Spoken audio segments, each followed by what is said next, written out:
Welcome to Animal Atlas. Come with us around the globe and explore the animal world and its jungle animals and desert creatures. We'll meet wildlife on the savannah and see our underwater friends. And animals from the Arctic Circle.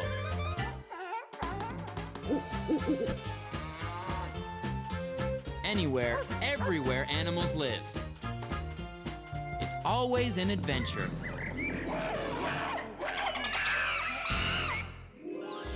Today on Animal Atlas, we're going to meet some of the survivors in the animal kingdom. Some of the biggest, baddest, and most feared animals to walk the earth. On our planet, survival of the fittest means being the toughest of them all, doesn't it? Not at all. Survival of the fittest doesn't mean a tooth and nail struggle with an adversary in some kind of turf war. The fittest animal is the animal who, in order to survive, adapts to changes in its environment or habitat. Adaptation occurs in the body of an animal or how it behaves. Some adaptations happen quickly, and others take place over millions of years. Evolution is the long process during which the body shape of an animal or plant changes over time. Species are always evolving because environments are always changing. For example, dolphins once lived on land, but gradually adapted to a life in the ocean. Adaptation is about balance.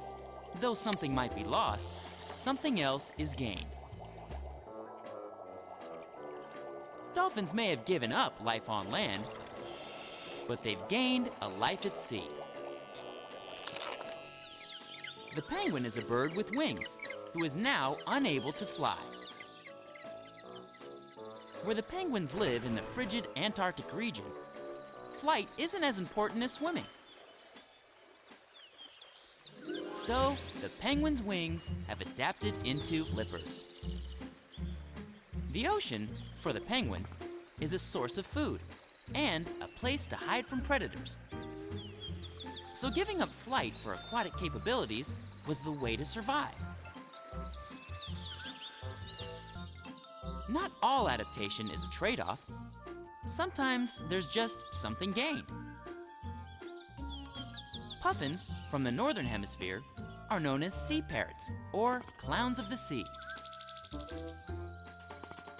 Puffins can not only fly and walk on land, but they can dive and swim too. Bats, like these fruit bats, are the only mammals that can fly.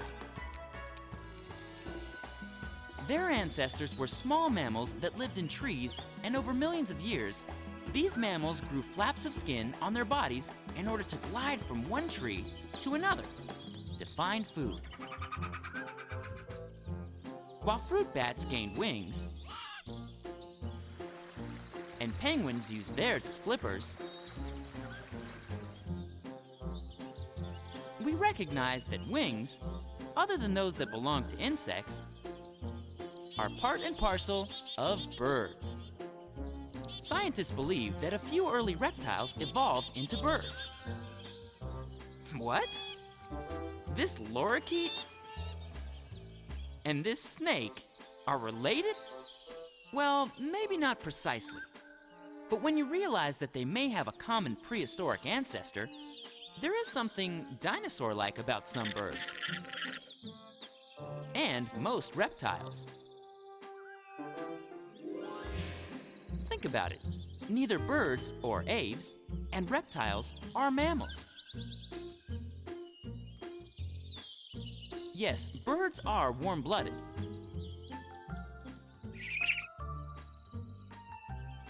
Though most reptiles aren't. but they both lay eggs. Long ago, it's believed, the habitat of these reptiles started getting colder, so reptiles started growing scales that were similar to feathers to keep them warm. As their bodies changed and their scales became more feather-like, their bodies continued to evolve until the animals were able to fly. And of course, some birds found that flying wasn't necessary to their way of life.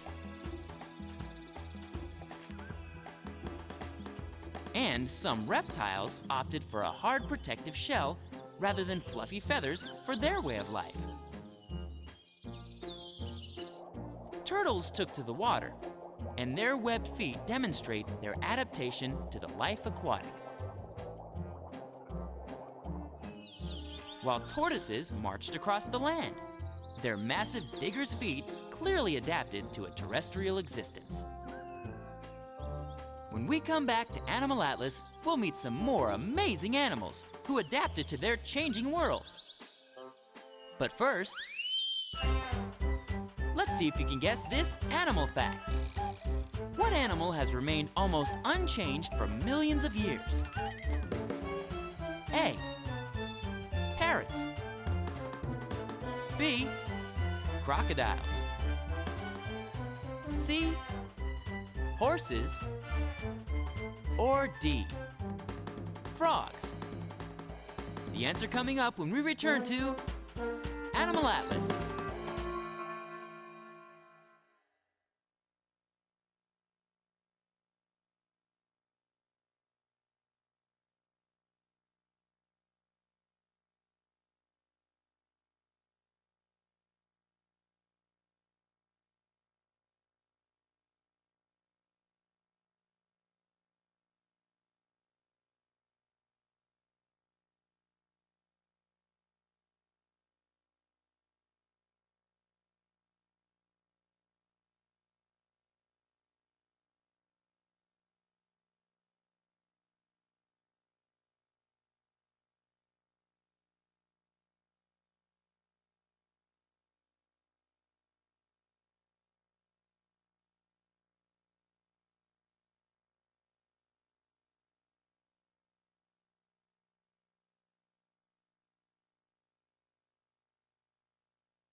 We're back.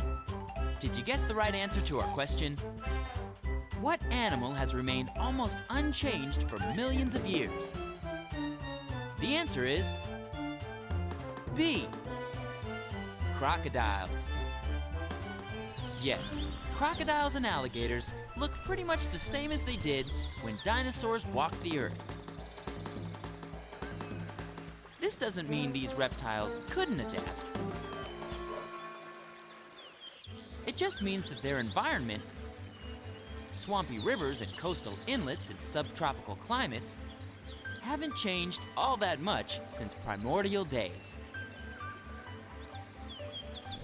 Here in the swamp, in the murky water, the crocodilians live life as they always have. Hey, when you've got a good thing going, why change? By biological changes are the providence of wise old Mother Nature. Except when it comes to intentional selective breeding. Then we humans are involved. By breeding only animals with the traits we like cows with abundant milk, we stack the deck in favor of those characteristics. Size and color are two traits that interest us. We needed big draft horses to pull heavy wagon loads, so we encouraged horse breeds like the Clydesdale. But back in the wild, color can be an adaptation.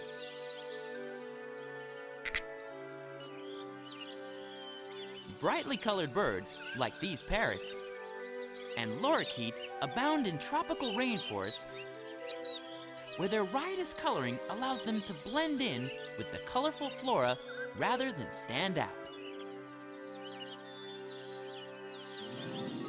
Butterflies, too, are as colorful as the flowers on which they feed.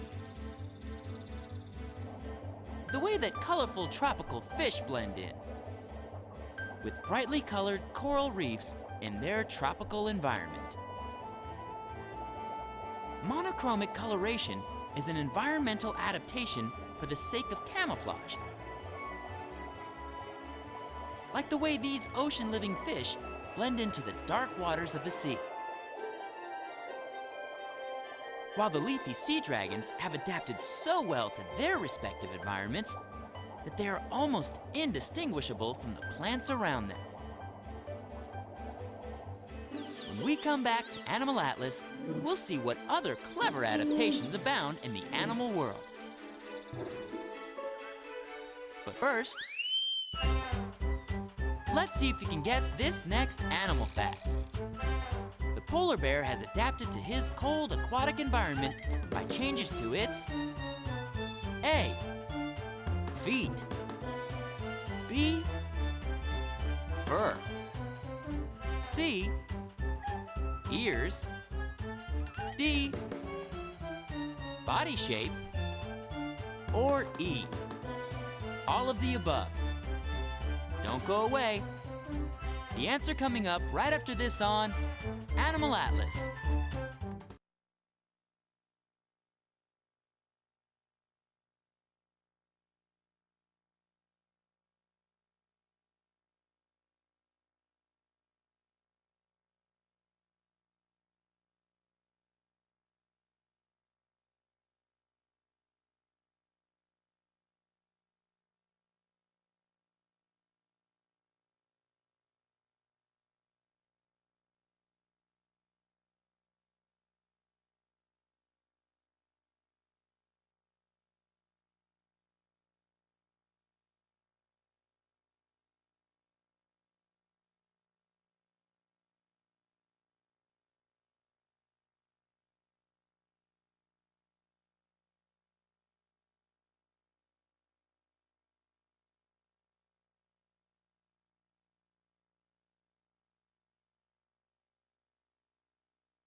We're back. Did you guess the right answer to our question? The polar bear has adapted to his cold aquatic environment by changes to its The answer is E, all of the above. Yes, the polar bear deserves a round of applause.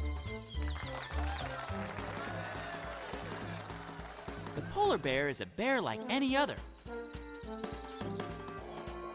But biological adaptations have made it possible for this animal to live in the almost inhospitably frigid Arctic. The polar bear's body is less stocky and more streamlined than other bears. Not less heavy, because the polar bear is a giant even in the bear world. But he has a tapering swimmer's shape, a smaller head to wider hindquarters. His paws, too, are slightly webbed for water travel. And his nostrils close when he's underwater. The polar bear's ears are smaller than other bears because, were they any bigger, they just might freeze and break off. The polar bear has a thick layer of blubber, close to 4 inches thick, which keeps him warm and insulated.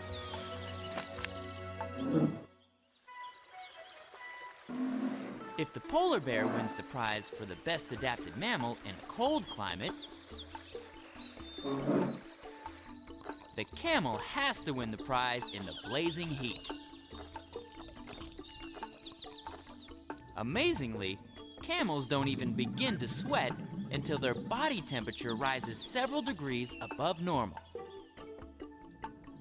While the camel's humps are fat storage bins for when nutrients are in short supply.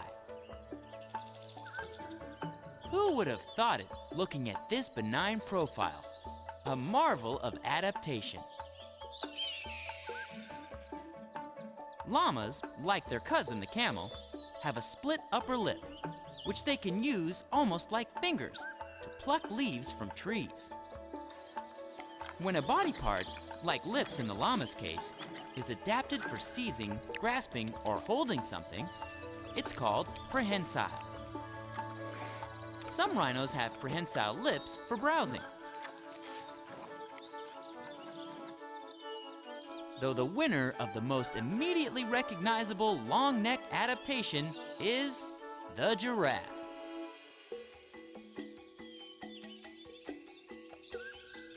Giraffes have evolved so that they can reach the leaves on the highest branches. The leaves contain more nutrients and moisture than the grasses down below. Legs and feet are often clues as to where and how an animal lives. The camel's wide toes keep him from sinking into the sand, while the llama's padded toes keep him from slipping in rocky outcrops, as do the sure-footed feet of the ibex.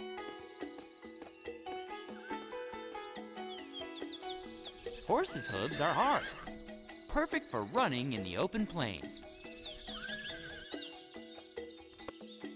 While wading birds have long legs and toes for pursuing fish prey in the shallow inlets.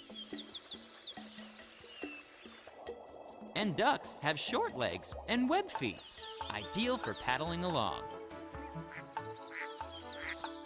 Hawks have taloned feet for seizing prey. While members of the parrot family have feet and toes adapted to holding tight to branches of trees in the rainforest. Apes, who live in the trees, like siamangs, and gibbons, have longer arms and lighter bodies than apes that live predominantly on the ground, like lowland gorillas and orangutans. While gibbons may swing through the air with the greatest of ease, knuckle walkers take the footpath. A hippo's eyes and nostrils remain above the water when he swims, an essential adaptation to a semi-aquatic life. as the ancient alligator will surely attest. Cats, from the domestic feline to the big wild cats, have excellent night vision due to a special layer in their eyes called a tapetum. The tapetum improves an animal's night vision because any light that hits it is reflected back to provide a brighter image. Who else has this? Owls do. And so do sharks. Ruminants, or cud-chewing animals who regurgitate their food for another chew long after they swallow it, are one of evolution's great success stories. Animals from buffalo to dairy cows to sheep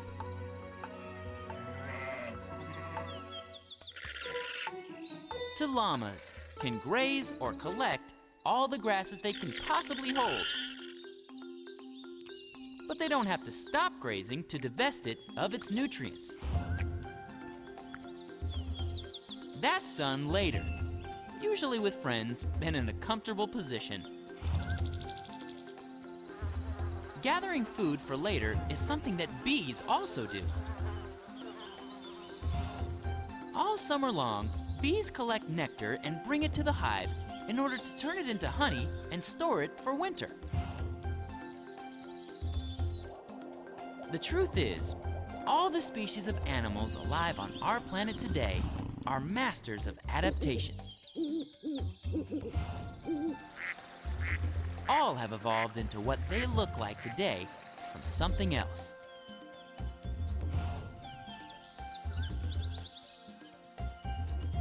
Well, okay, there are a few exceptions. One species who couldn't adapt to changes in their habitat became extinct: the dinosaurs. But wait a minute. Some animals, like the manatee, are close to extinction because we humans have so encroached on their wildlife environments that they don't have many places in the wild to live.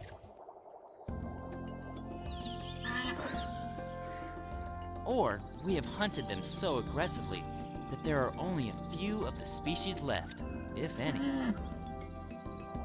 This doesn't mean these animals have failed to adapt. It just means that we didn't give them the chance to change. Good humans create sanctuaries for those animals without a home in the wild, and try in every way they can to reintroduce creatures back into nature.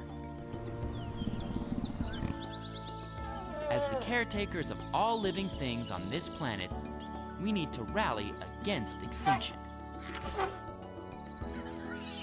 and marvel at adaptation.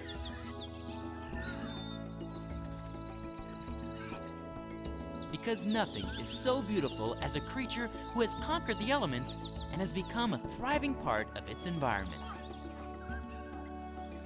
Only the fittest survive, and being fit means being flexible to change. Let's all take a page from this animal lesson book of life and thrive.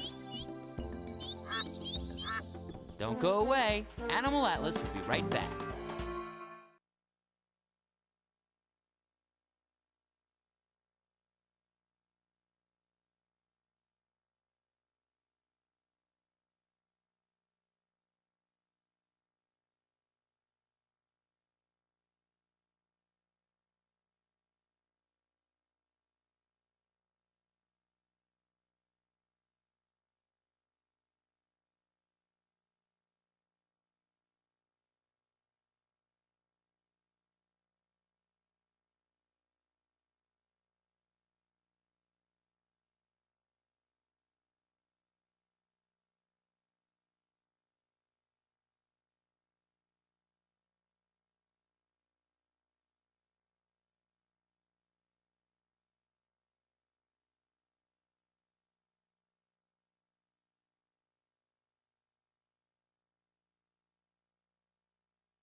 Huh? What? Who? Huh?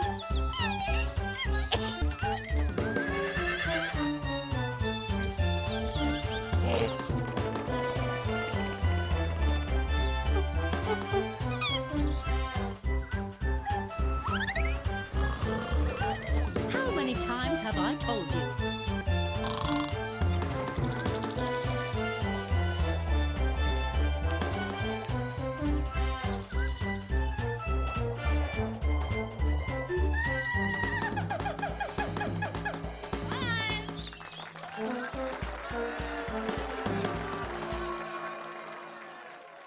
Once again, we've traveled the globe from North and South America to Africa and Asia to Australia and every fascinating place in between. We've met all kinds of incredible animals and learned some important facts about their ability to survive and flourish on our planet. And with our help, we'll make sure they're around for a long time to come. Join us next week for another amazing adventure on Animal Atlas.